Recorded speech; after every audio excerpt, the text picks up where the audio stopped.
మీరు లెఫ్ట్ దారిని ఎంచుకోవచ్చు. నేను లెఫ్ట్ కి వెళ్తాను. నాకు భయంగా ఉంది, అది ఏ టైంలో అయినా పేలొచ్చు. Oh no!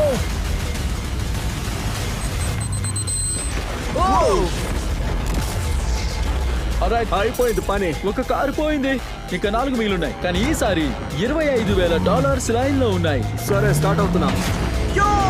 వావ్! ఒక హిచ్ హైకర్ తగిలాడు. కార్ల్, అతను ఏం చేస్తున్నాడు? కార్ల్ ఈసారి మీ కారు బాగా కాలిపోయేలా చేస్తున్నాడు. తర్వాత మైన్ నుండి ఖచ్చితంగా తప్పించుకోవాలి. Thanks Karl. అతను మొదటి దారి అనుకోకుండా మైన్ ఉన్న దారిని ఎంచుకున్నాడు. అంటే దాని అర్థం రైట్ సైడ్ పూర్తిగా క్లియర్ గా ఉంది. దాంట్లో 25 గ్రామ్స్ పెట్టినందుకు రిగ్రెట్ అవును, అవుతుంది. 100,000%. తనకి రోడ్ లో మరొక చిక్కొచ్చి పడింది. నువ్వు లెఫ్ట్ కి వెళ్తావా రైట్ కి వెళ్తావా? యా, నేను రైట్ కి వెళ్ళాలనుకుంటున్నా. ఇప్పటి వరకు అంతా బానే ఉంది. నేను అందులోనే ఉంటే బాగుంటది. 2 కార్స్ పోయాయి. అలాగే మీ $25,000 అలా మంటల్లో కలిసిపోయాయి. అది చెప్పడం అవసరం అంటావా? ఆ డబ్బుతో నువ్వు ఒక పేలని కార్ ని కొనుక్కోవచ్చు. కార్ల్ నీ అంత చూస్తాడు, నీకు అర్థమవుతుందా? నాకు తెలుసు. అవును. ఆల్రైట్ బైరన్, నువ్వు ఇంకా సగం దూరం కూడా వెళ్ళలేదు. నీ $400,000 ని రోడ్డు దాటించడానికి నీకింకా 2 ఫెయిల్యూర్ అవకాశాలు మాత్రమే ఉన్నాయి. ఈ వేగంతో వెళ్తే నువ్వు నీ డబ్బు మొత్తం కోల్పోతావు. ఓరే నాయనో. 3వ కార్ని పంపండి. సరే వెళ్దాం. నువ్వు చేయగలవు. నువ్వు ఒక బాంబ్. అక్కడే నువ్వు కాసేపు ఆగు, సరిపోతుంది. ఇప్పుడు నువ్వు బాగా ఫోకస్ చేయొచ్చు. అయితే ప్రస్తుతం నేను నా కార్ ని పూర్తిగా చూడలేకపోతున్నాను.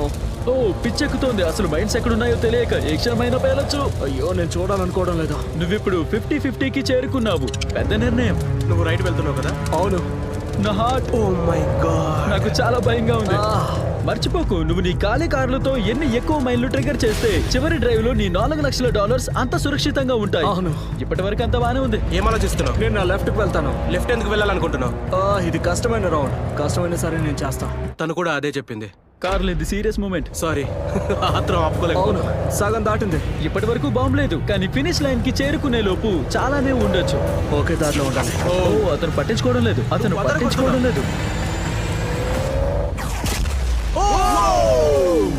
ఇప్పుడు నీకు గెలుపుకి ఒక మార్గం తెలిసింది. ప్రశ్న ఏంటంటే, నీకు గుర్తుందా? లేదు, కానీ ట్రై చేసి చూద్దాం. అయితే తన చివరి ఖాళీ కారును ఉపయోగించి బైరన్ తన మార్గాన్ని గుర్తుంచుకోవాలని నిర్ధారించుకున్నాడు.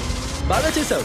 దారి గుర్తుంది. ఎందుకంటే చివరి కారు కోసం మొత్తం $400,000 ప్రమాదంలో ఉన్నాయి కాబట్టి. ఇప్పుడు నీకు దారి తెలుసు కాబట్టి చివరి కార్ కి మనం స్పెషల్ గా ఒక పని చేద్దాం. అసలు మీ పైన నాకు నమ్మకం లేదు. ఈసారి మనం కార్ వెనక నడుచుకుంటూ వెళ్దాం. పదండి. పదండి ముందుకి.